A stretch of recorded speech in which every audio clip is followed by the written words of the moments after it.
जिंदाबाद आजी. आजी, 1 महिन्यापूर्वी तुम्ही प्रकार समोर आणला होता. एका कुटुंबाची देवाच्या नावावर आणि बोधुगिरीच्या नावावर 14 कोटीची फसवणूक झाली होती. 14 कोटी 40 लाखांपर्यंतची फसवणूक झाली होती. अवघ्या 30 दिवसात न्याय मिळवून दिला. नेमकं काय काय झाली न्यायालयीन प्रक्रिया, काय स्टेटस आहे? हे बघा, ही काय फसवणूक साधी सुधी नव्हती. खूप मोठी अमाऊंट होती. 14 कोटीच्या वरची अमाऊंट होती. तसेच फसवणूक झालेले जे पीडित होते ते मतिमंद मुलगी होती. त्यामुळे आमचं पहिल्यापासून टार्गेट हे होतं की त्यांना न्याय मिळवतानाच की त्या पीडित कुटुंबियाची जी उपासमार होती तर त्यांना जलद गतीने न्याय देऊन त्यांना पैसे कसे मिळतील. त्याच्यावरती आरोपींनी खूप युक्त्या लढवल्या. तात्पुरत्या जामिनाचा अर्ज ठेवला, तो फेटाळला गेला. परत त्याच्यामध्ये ते अपंगांचे जे कलम आहेत ते उडवण्यात यावी किंवा तिकट करण्यात यावी त्यासाठी सुद्धा त्यांनी अर्ज केले. ते देखील आम्ही न्यायालयावर भांडून उडवून लावले.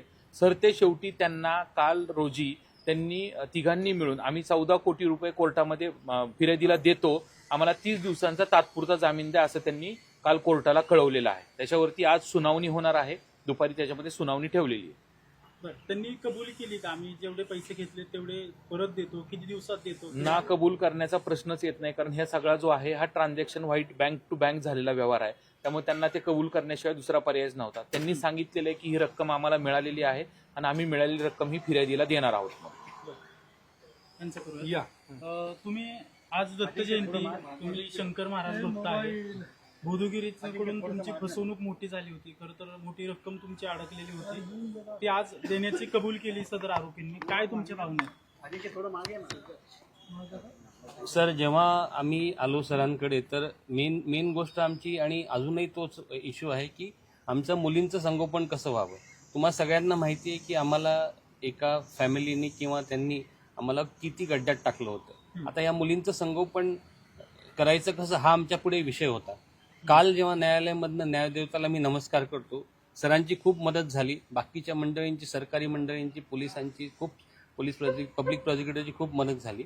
आता त्यांनी काल ॲडमिट केलं आहे की आम्ही पैसे घेतले आहेत त्यांच्याकडनं आणि 30 दिवसाची जसं सरांनी सांगितलं.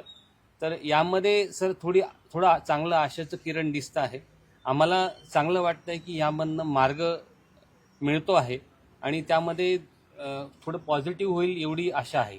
तर त्यासाठी आम्ही डेफिनेटली आम्ही रिलीव्ड आहो. मागच्या महिन्यापेक्षा आता तरी बरंच रिलीव्ड आहो की आता आम्हाला थोडं पॉझिटिव्ह दिसतंय आणि यामधनं आम्हाला मार्ग दिसेल. ही सरांची आणि सगळ्या यंत्रणेची, तुम्हा लोकांची पण आम्ही खूप आभारी आहोत सर.